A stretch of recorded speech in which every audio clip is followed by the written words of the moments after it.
എൻ്റെ ഈ വീഡിയോ മറ്റാര് കണ്ടില്ലേലും നമ്മുടെ നാട്ടിലെ ഹരിതസേവന സംഘടന ഇത് കാണുന്നേ വല്ലാണ്ട് ആഗ്രഹിക്കുന്നുണ്ട്. വേസ്റ്റ് കൊടുത്താലില്ലേലും നമ്മുടെ കയ്യിൽ നിന്ന് 50 രൂപ അവരെന്തായാലും വാങ്ങിയിരിക്കും. അതെന്തിനാ പോലെ. ഓക്കെ, നമുക്കിന്ന് കാനഡയിലെ വേസ്റ്റ് കളക്ഷൻ സിസ്റ്റം ഞാൻ കാണിച്ചു തരാം.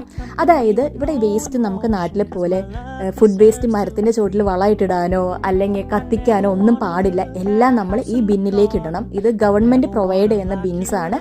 അവർ 3 കളർ ബിന്ന് തരും നമുക്ക്: പച്ച, നീല, കറുപ്പ്. പച്ചയിൽ നമ്മുടെ ഫുഡ് വേസ്റ്റ് ഒരു പച്ച കളർ കവറിൽ തന്നെ ഇട്ടിട്ട് ടൈ ചെയ്തിടുക. ബ്ലാക്കിൽ അതേപോലെ നമ്മുടെ പേപ്പർ, സാനിറ്ററി പാഡ്സ്, അങ്ങനത്തെ ഐറ്റംസ്, ഗാർബേജസ് ഒക്കെ അതിനകത്ത് ബ്ലാക്ക് കളർ കവറിൽ തന്നെ ഇടുക. ഇതിലൊന്നും പെടാത്ത നമ്മുടെ റീസൈക്കിൾ ചെയ്യാൻ പറ്റുന്ന ഐറ്റംസ് ഇല്ലേ, കുപ്പി പാട്ട, അതൊക്കെ നമുക്ക് ആ ബ്ലൂ കളർ ബിന്നിൽ ഇട്ടാൽ മതി. വീക്കിലി വൺസ് ഗവൺമെൻറ്റിൻ്റെ വണ്ടി വരും, അത് വന്ന് കളക്ട് ചെയ്യും. നമ്മൾ രാവിലെ ഇതേപോലെ എടുത്ത് വെക്കുക, എല്ലാവരും അവരുടെ വീടിൻ്റെ ഫ്രണ്ടിൽ എടുത്ത് വെക്കുക. ഇതേപോലെ ഒരു വണ്ടി വരും, വണ്ടിയുടെ ഡ്രൈവർ മാത്രമേ ഉണ്ടാവുള്ളൂ, ബാക്കി വണ്ടി തന്നെ എടുത്ത് കമ്മത്തിക്കുള്ളൂ. പച്ച ബിന്ന് മാൻഡേറ്ററി ആയിട്ട് വീക്കിലി നമുക്ക് അവർ കളക്ട് ചെയ്യും. ബ്ലാക്കും റീസൈക്കിളും ഓൾട്ടർനേറ്റീവ് ആയിരിക്കും. അതായത് ഈ വീക്ക് പച്ചയും കറുപ്പാണെങ്കിൽ അടുത്ത വീക്ക് പച്ചയും നീലയായിരിക്കും.